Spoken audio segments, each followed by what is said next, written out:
Hello everybody and welcome back to day 6 of my foam DIY squishy week. So I've had a lot of requests this week to make squishies, 1 without foam but 2 without paint. As this is foam squishy week, I thought I would put it to the test of just using foam without paint. I'm going to show you how I made these little cookies today. So I took some offcuts of foam. That's why I actually originally thought to do this DIY, because I have so many offcuts on my desk at the moment from making all the squishies the last 5 days. So I just took an offcut, cut it round to around about an inch thick, and then just shaped that out into a circle. What I then did was angled my scissors so that I created a dome on one side, and I just carried on cutting until that was fairly smooth-ish, still with some texture. I didn't go to town as usual when I really smooth it out. I obviously wanted to keep some texture for the cookie. I then rounded off the bottom edge as well to make that a little bit smoother. I just kept cutting until I was happy. Next, to colour the pieces of foam, what I actually ended up using was alcohol markers. This worked well for the green one, well, the best. I also made a milk chocolate chip cookie and a strawberry one. I just think the green worked better because obviously the base of my foam was actually blue. I think this would work better obviously if you had a white foam rather than blue, but blue's what I've been using recently because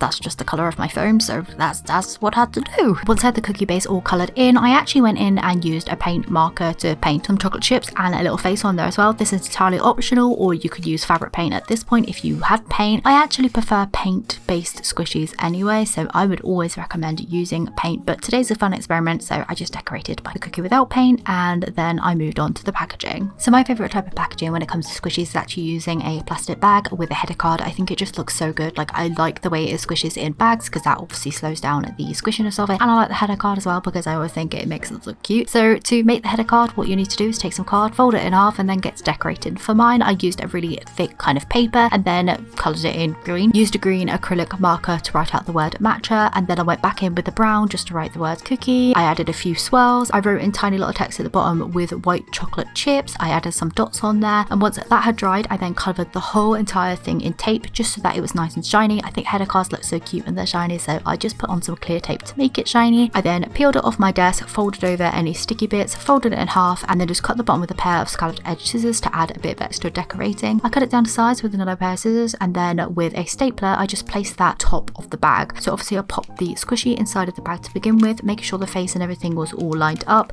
I then sealed it shut, but I did make sure to squeeze out most of the excess air whilst making sure not to squish down the foam. Then I just stapled it down into place. Make sure that the staples were blended in a little bit better. I actually used my acrylic paint marker again just to go over those staples, just to blend them in a little bit better to the green background. I just think that looked a lot better. And then once I had done that, I then needed to obviously adjust the squishiness of it and the airflow and everything. So I flipped over the squishy, I stabbed it a couple of times with a needle, and that definitely made a huge improvement. So once I had the little holes in there and the air was flowing nicely, my squishy was then complete. As you can tell here, the squishiness of it isn't too bad. We've obviously got the bag on there which acts as the kind of like casing where the paint would usually be, because obviously that then traps in the air and also allows in air with those little stab holes at the back. So you definitely need packaging if you're not going to be using a memory foam base to begin with. If you had a memory foam and you coloured that, I think that would work a lot better than just regular high density foam like I'm using here. But I really like how this turned out. I would like to do a paint version of this, but like I said, today I wanted to test out a non-paint version because so many people have been asking me for that. You could definitely decorate your foam with alcohol markers, works out great. I would probably recommend again just having a white foam if you are going to be using your alcohol markers instead of paint, because